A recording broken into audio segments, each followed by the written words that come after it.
कृष्ण हरे कृष्ण गोविंद मोहन मुरारी हे नाथ नारायण भगवते वासुदेव। अनिल के अनुभव चैनल में आप सभी का हार्दिक स्वागत एवं अभिनंदन। आज हम बात करना चाहते हैं कैसे जाने अनजाने के कार्य में कैसा फल मिलता है और कैसे कर्म करते हैं हम, कैसे क्या होता है उसके बारे में थोड़ी सी चर्चा करना चाहते हैं।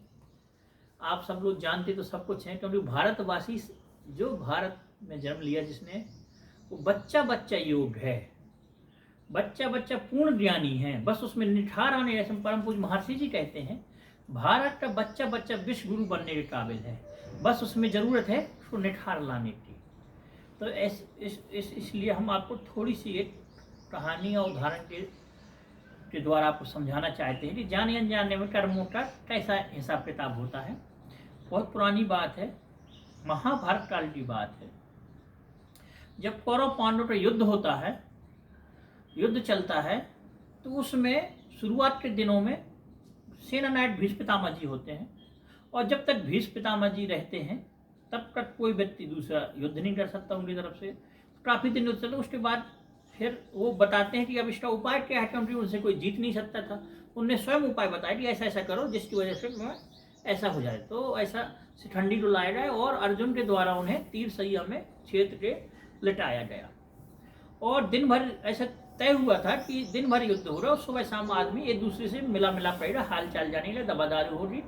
और ये उसमें शर्तें थी, क्योंकि जब जो कोई भी कार्य होता है या किसी चीज़ की शुरुआत होती है तो उसमें शर्तें रखी जाती हैं, कैसा क्या हो रहा है। तो ये शर्त थी, शाम को सब लोग एक दूसरे का हाल चाल जानेंगे।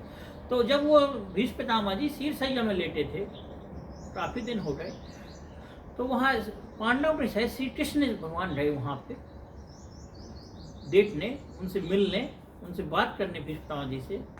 तो भीष्म पितामह जी बहुत हंसे कि आइए माधव, आइए गोविंद, सब आपकी लीला है, आप जो जो कराएं, जो जो ना हो। तो बोले भाई ऐसी क्या बात है, आप ऐसा क्यों कह रहे हैं। भगवान श्री कृष्ण बोले कि ऐसा आप क्यों कह रहे हैं। तो बोले मैं ऐसा, मेरे साथ ऐसा मैंने क्या कर्म किया है कि मेरे साथ ऐसा हुआ। बोले आप तो स्वयं जानते हैं, आपसे ज़्यादा जानकार कौन होगा, आपने तो कई युग देखे हैं। तो फिर भी वो बोले कि फिर भी माधव, तो बोले मैं यही तो कर रहा हूँ, मैं लेटे लेटे यही तो सोच रहा हूँ। भीष्म पितामह जी बोले कि मैंने 100 साल तक अपना देख लिया, 100 साल तक मेरा ऐसी कोई गलती नहीं है, मेरे द्वारा कोई ऐसे कर्म नहीं किए गए जिसकी वजह से मुझे ये सजा मिले। तो भगवान श्री कृष्ण कहते हैं कि थोड़ा और पीछे जाइए। जब फिर और पीछे सोचते हैं तो वो फिर उन्हें याद आता है, पहले वो एक राजा थे, राज के राजा थे। तो राजा की जब सवारी निकलती है, जब सेना कहीं निकलती है, तो राजा के आने वाले कुछ घुड़सवार या सैनिक जाते हैं, कुछ पीछे जाते हैं, राजा मध्य में रहता है। तो जा रहे थे रास्ते से, रास्ते में विशाल सर्प पड़ा था काफ़ी बड़ा।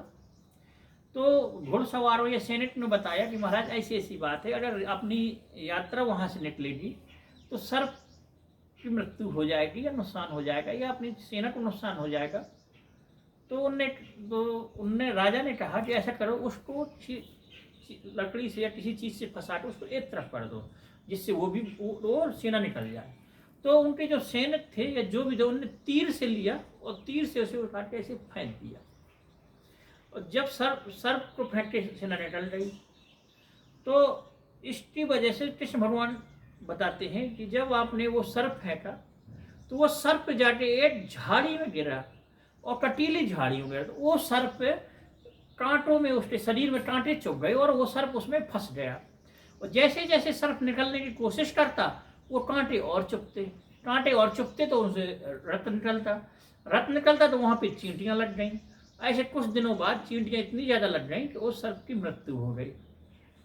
तब श्री कृष्ण ने बताया उसी वजह से आपके साथ ऐसा हुआ है, और अभी तक क्यों नहीं हुआ, क्योंकि अभी तक आपके 100 जन्म तक आपके इतने ज़्यादा पुण्य थे, जिसकी वजह से वो पाप कर्म था, जो जाने अनजाने में जो आपके द्वारा पाप कर्म किया गया था, वो इतना प्रभावशाली नहीं हो पाया कि वो आपको असर करे। अब आपके पुण्य कर्म क्षीण हो गए हैं और वो पाप कर्म हावी हो गया, जिसकी वजह से 101 साल बाद आपको यह परिणाम भोगने को मिलता है।